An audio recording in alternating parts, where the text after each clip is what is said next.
I had a purpose. I wanted to be one of the best basketball players to ever play. And anything else that was outside of that lane, I didn't have time for. I made that deal with myself at 13 years old. So everything I saw, whether it was TV shows, whether it was books I read, people I talked to, everything was done to try to learn how to become a better basketball player. Everything, everything. And so when you have that point of view, then literally the world becomes your library to help you to become better at your craft. So at 13 years old, I had a, I had a kill list.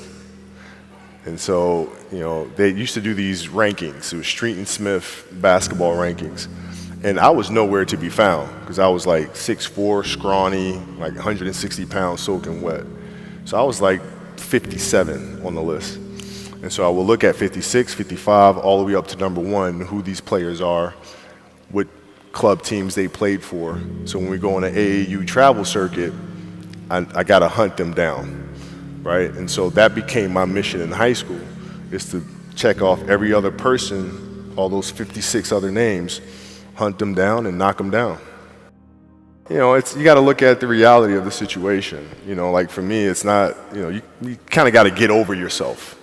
Like, it's not about you, man. Like, oh, okay, you feel embarrassed. You're not that important. Like, get over yourself. That's where you go. Get over yourself, right? Like, you're worried about how people may perceive you, and like you're walking around and it's embarrassing because you shot 5 air balls. Get over yourself, right? And then after that, it's okay, well, why did those air balls happen? Got it. High school, year before, we played 35 games, max, right? Week in between, spaced out. Plenty of time to rest. In the NBA, it's back to back to back to back to back to back to back. I didn't have the legs. So you look at the shot, every shot was online. Every shot was online, but every shot was short. Right? I got to get stronger. I got to train differently. The weight training program that I'm doing, I got to tailor it for an 82-game season so that when the playoffs come around, my legs are stronger and that ball gets there. So I look at it with rationale. And say, okay, well, the reason why I shot air balls is because my legs aren't there. I go, well, next year they'll be there. That was it. Done. So many guys tell stories about your work ethic. Yeah. What was really your work ethic like, and for how long did you stay disciplined?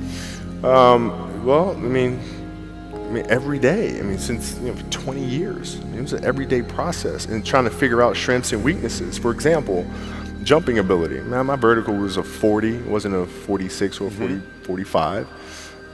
My hands are big, but they're not massive, right? So you got to figure out ways to strengthen them so your hands are strong enough to be able to palm a ball and do the things that you need to do.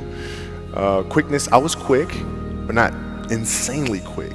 I was fast, but not ridiculously fast, right? So I had to rely on skill a lot more. I had to rely on angles a lot more. I had to study the game a lot more. And but I enjoyed it though. So like from the time I can remember when I started watching the game, I studied the game, and it just never changed. Technical question here. Let's see how you can answer this. Who would Shaq be if he had your work ethic? He'd be the greatest of all time. If Shaq had your work ethic, he'd be the greatest of all time. Greatest of all time by a mile. Sure. He'd be the first to tell you that, for sure. I mean, this guy was a force like I have never seen. I mean, it was crazy. You know, a guy at that size, generally guys at that size are a little timid and they don't want to be tall. They don't want to be big. Man, this dude he did not care. He was mean. He was nasty.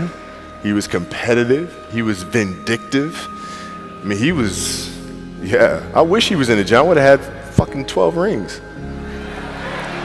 What is the conversational life like with your wife and kids to say, listen, this is what I'm doing? How did that conversation go? Well, with the kids, it's different. So like the communication with our children is that Pops is working hard. This is the level of attention to detail you need to have in everything you do. So it's setting the example. Same thing with my wife. My wife's a stay-at-home wife. It's the hardest job, man.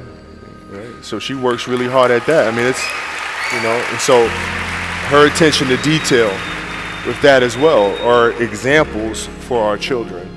And then for my wife, it's, she's as competitive as I am. So she's like, listen, man, if you're going to be out here training 8 hours a day, if you're going to spend 9 months out of the year away from your family, you better fucking win the championship.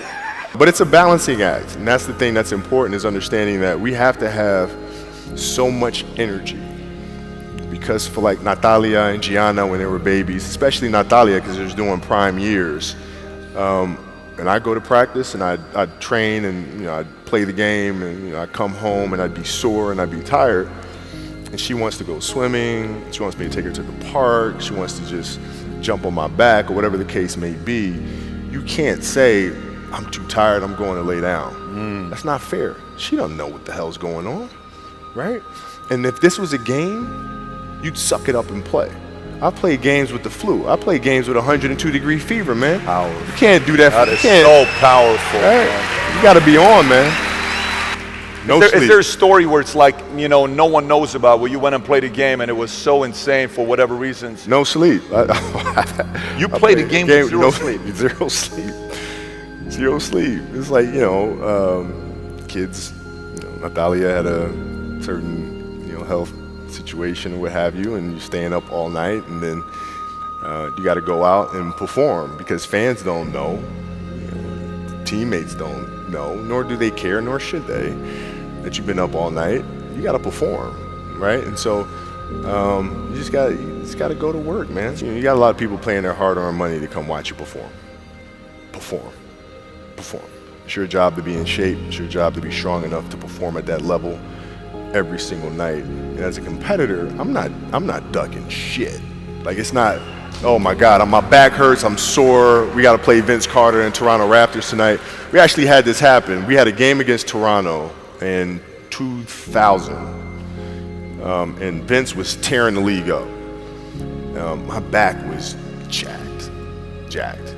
But like the perception of that, like what? Kobe's missing the game against Toronto and Vince Carter because my back was really spasming. But people will be like, what? Oh, he's ducking Vince. Excuse me? No, I don't think so. So I would be in the layup line like, okay, there's a lot of days where you can rest and recover. Today ain't one of them. Your back can bother you any other day. That shit ain't bothering me today. Wow. He gonna have to see me today. Yeah. Amen. Yeah. You're playing against the Golden State Warriors. Score is 107-109. You guys are close to getting into the playoffs. You know exactly what happens in the game. You go up, you're about to take your shot, and then all of a sudden, boom, Achilles happens, right? He went and hit the free throws, and then you walked off the stage, Yeah. and then you got the surgery done. How the hell do you tolerate that kind of pain? I use this. I tell this example, and I think this is the best way to explain it. You have a hamstring injury, you pull your hamstring really, really badly. You can barely walk, right? Let alone play anything, soccer, basketball, volleyball, whatever it is. You can't do anything. Doctor tells you go home, sit up on the couch, rest your hammy, right? Stay off of it. Don't get up. No sudden movements. You're at home, all of a sudden a fire breaks out in the home, right? Your kids are upstairs, wife is wherever she may be, shit's going down, right? I'm willing to bet that you're gonna forget about your hamstring, you're gonna sprint upstairs, you're gonna grab your kids, make sure your wife's good, you're getting out of that house, right? Hamstring be damned. You're not gonna feel your hamstring, right? And the reason is because the lives of your family are more important than the injury of your hamstring. And so when the game is more important than the injury itself, you don't feel that damn injury. Not at that time. I went in the trainer's room, my kids are in there, and they're looking at you and stuff, and I'm looking at them, and I'm like, it's all right, Dad's gonna be all right. It'll be fine. It'll be all right. It'll be all right. It'll be all right. As a parent, you gotta set the example. You gotta set the example. This is another obstacle. This obstacle cannot define me. It's not gonna cripple me. It's not gonna be responsible for me stepping away for the game that I love. I'm gonna step away on my own terms. And that's when the decision was made that, I'm doing it. I'm doing it. As parents, you gotta lead by example. If you want your kids to do whatever it is they wanna accomplish in life, you have to show them. You can't. You gotta show them. And that's what I tried to do.